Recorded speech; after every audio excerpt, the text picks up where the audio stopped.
What's going on, folks? This is Mr. Coleon Noir, and this is going to be the shooting review of my Glock 33 chambered in 357 SIG.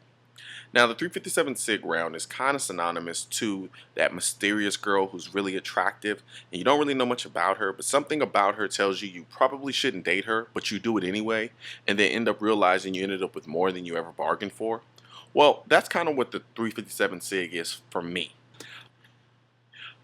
In saying that, this particular review is going to focus more on the recoil more than anything else, simply because I do think this is a rather special round, and not that many people are familiar with it. So I kind of wanted to place an emphasis on recoil with respect to this shooting review, among other things.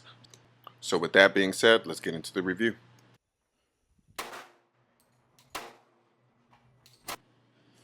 The first couple shots I took with the Glock 33 weren't so pleasurable. I was so used to shooting the 9mm round that the 357 SIG round kind of caught me off guard initially.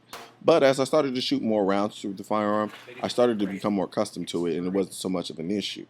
Now, the characteristics of the 357 SIG round is, suffice it to say, poppy. There's really no other way to describe it. It just comes across as poppy.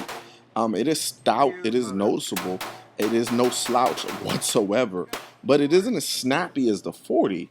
It just pops, and I can't really honestly think of any other way to describe it. It's kind of odd. It's not so poppy that it's unwieldy, but you do notice, you know you're shooting a 357 SIG. And as such, if you're not concentrating and paying attention to what you're doing, it can kind of catch you off guard a little bit and kind of bite you. But for the most part, as you start to shoot it more and more and more, you actually start to get used to it. So it's not such a big deal. Over time, I can't say that I love the recoil of the 357 SIG, but if I had to, it is something that I could definitely live with. So in that regard, there are really no major complaints on my end with respect to the recoil of the 357 SIG. I'm not going to sit here and bore you with the statistics on the Glock trigger for the 33. It's the same trigger that's in every other Glock. 5.5 pound trigger pull, very tactile reset, very audible reset. Other than that, basically it's the same trigger in every other Glock. I seem to misplace my accuracy footage, so you're going to have to watch me do baby Mozambique drills as I talk about accuracy.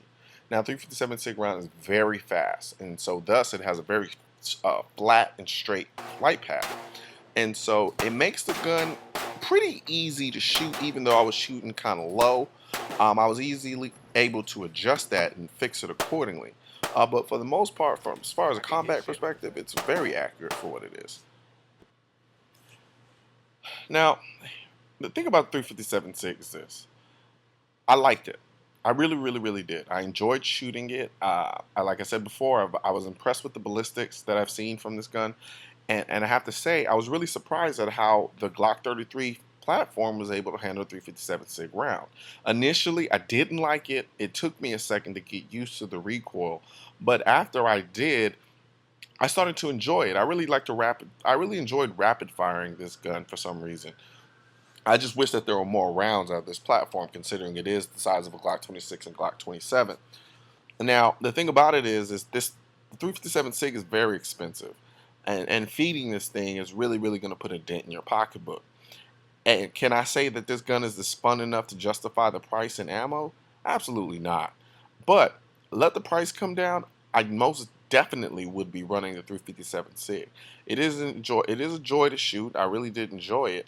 But there are some aspects of it that just make it not something that I'm willing to invest in the long run. So with that being said, that's my thoughts on the Glock 33, and I'm out.